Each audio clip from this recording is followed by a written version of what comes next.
I didn't set out to find any of this. It began as a quiet curiosity, a passing interest in old photographs and forgotten city plans.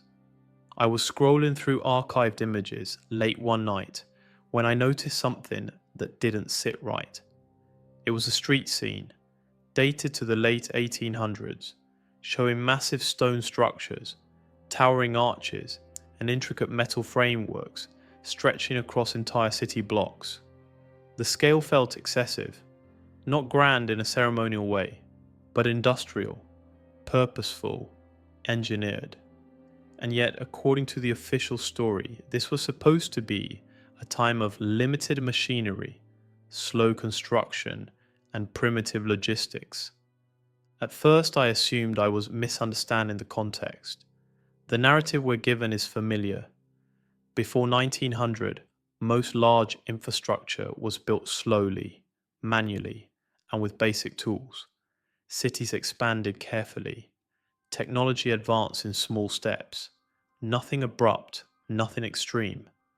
But the more images I looked at, the more that explanation began to feel incomplete.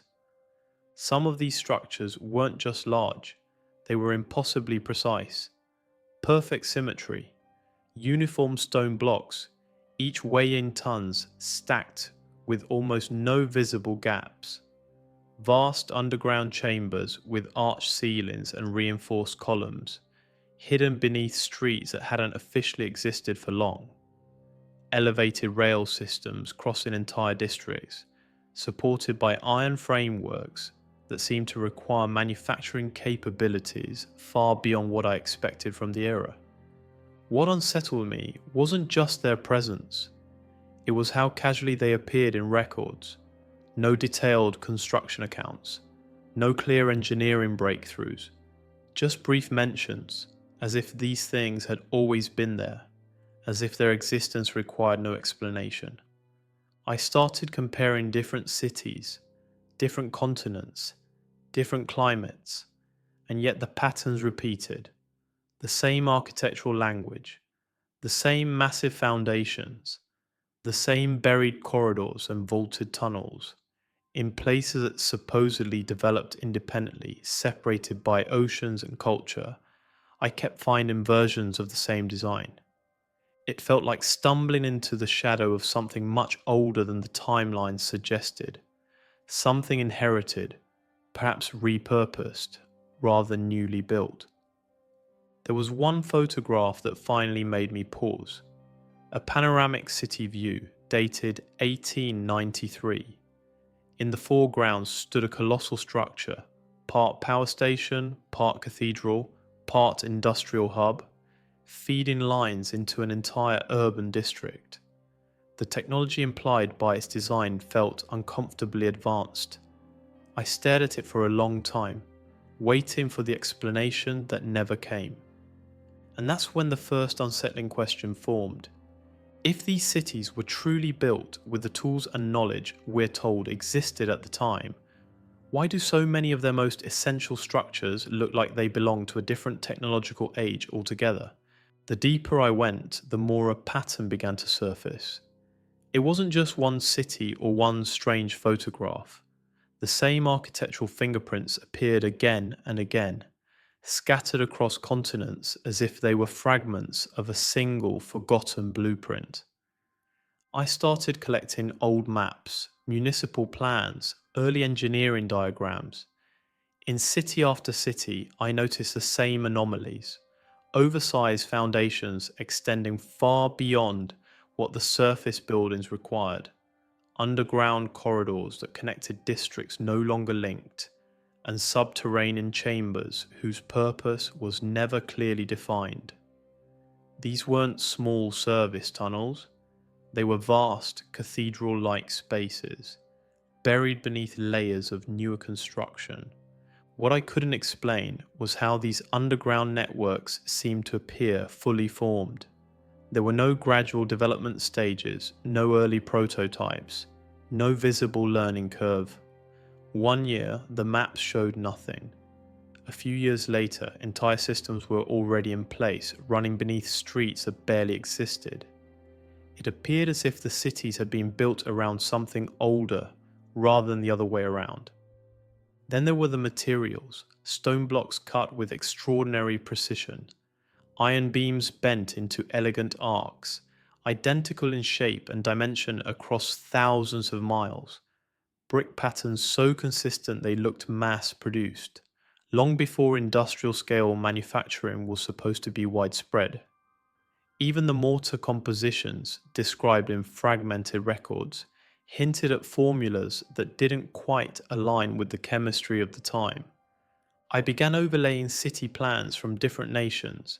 The alignments were unsettling. Major buildings positioned along similar geometric axes, transportation corridors intersecting at nearly identical angles, power distribution routes converging in ways that suggested a unified design philosophy, not isolated urban planning decisions. And then I noticed something else. Many of these structures had been partially dismantled, buried, or repurposed by later generations. Decorative facades were stripped away, grand halls were sealed off, entire underground levels were flooded or filled with debris. It was as if someone had deliberately simplified what already existed, reducing complexity instead of expanding it. In several archived restoration projects, engineers documented unknown foundations discovered during renovations. These foundations extended far deeper than expected, built with materials that no longer matched the structures above them. The reports were brief, almost dismissive, offering no speculation, no curiosity, just quiet acceptance. That silence disturbed me, because the more I mapped these anomalies, the clearer the pattern became. These weren't random architectural oddities. They formed a global network of infrastructure that seemed to predate the cities themselves, embedded beneath them like a forgotten skeleton. And if that was true, then the question wasn't how these cities were built. It was what they had been built on top of. As the pattern sharpened, something else became impossible to ignore. The deeper I searched, the quieter the trail became. Entire archives went missing. Detailed engineering records that should have existed were replaced by vague summaries. Construction timelines jumped abruptly, skipping critical phases. In many cases, official documents simply began after the infrastructure was already in place, as if the most important chapters had been quietly removed. I started noticing how often early photographs were labeled incorrectly or dated imprecisely. Images of massive foundations were casually attributed to later renovations. Grand underground chambers were reclassified as utility expansions. Nothing was denied outright. Instead, everything was softened, blurred, and pushed to the margins. What unsettled me most was the uniformity of this silence. Across different nations, different languages, and different political systems, the same gaps appeared. Entire decades reduced to footnotes. Entire construction feats summarized in a single paragraph. It was as if a shared instinct guided the omission, not coordinated, but strangely aligned. In old city council minutes, I found brief references to pre-existing structures discovered during early expansion projects. No descriptions followed, no diagrams, just passing mentions before the subject abruptly shifted. In private journals, engineers hinted at unexpected findings beneath construction sites, but their entries stopped shortly after. Not dramatically, just quietly. And then there were the demolitions. In the early 20th century, waves of massive dismantling projects swept through major cities. Ornate buildings were torn down, elevated systems were scrapped. Entire underground networks were sealed, flooded, or filled. Officially, it was modernization, efficiency, progress. But the replacements were often simpler, smaller, less ambitious. It felt less like advancement and more like erasure. What I couldn't explain was the urgency behind it, the speed, the near simultaneous nature of these transformations across the world. Structures that had stood for decades were suddenly deemed obsolete, even when they were still functional. And beneath all of it lingered an uneasy sense that whatever had been discovered was not meant to remain visible. Because as I followed the trail of vanishing records and buried architecture, I began to understand that the absence itself was part of the story. Not proof of nothing, but evidence of something that had been carefully set aside. The first time I stood inside one of these places, I felt a strange pressure, as if the air itself carried a memory. It was an abandoned subterranean hall, sealed off beneath layers of modern concrete. Officially, it had been listed as an obsolete service tunnel. But what I found bore no resemblance to anything utilitarian. The ceiling soared upward in perfect arches supported by columns carved with intricate geometric patterns.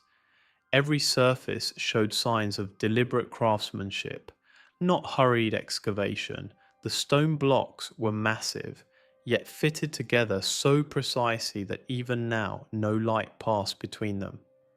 I ran my hand along the walls and felt the faint grooves of tool marks that didn't match known methods from the period.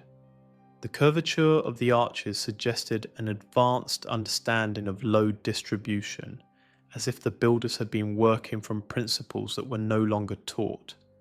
The scale alone would have required lifting capabilities that seemed inconsistent with the machinery available at the time. In another location, miles away, I descended into a sealed chamber beneath a long-forgotten industrial district.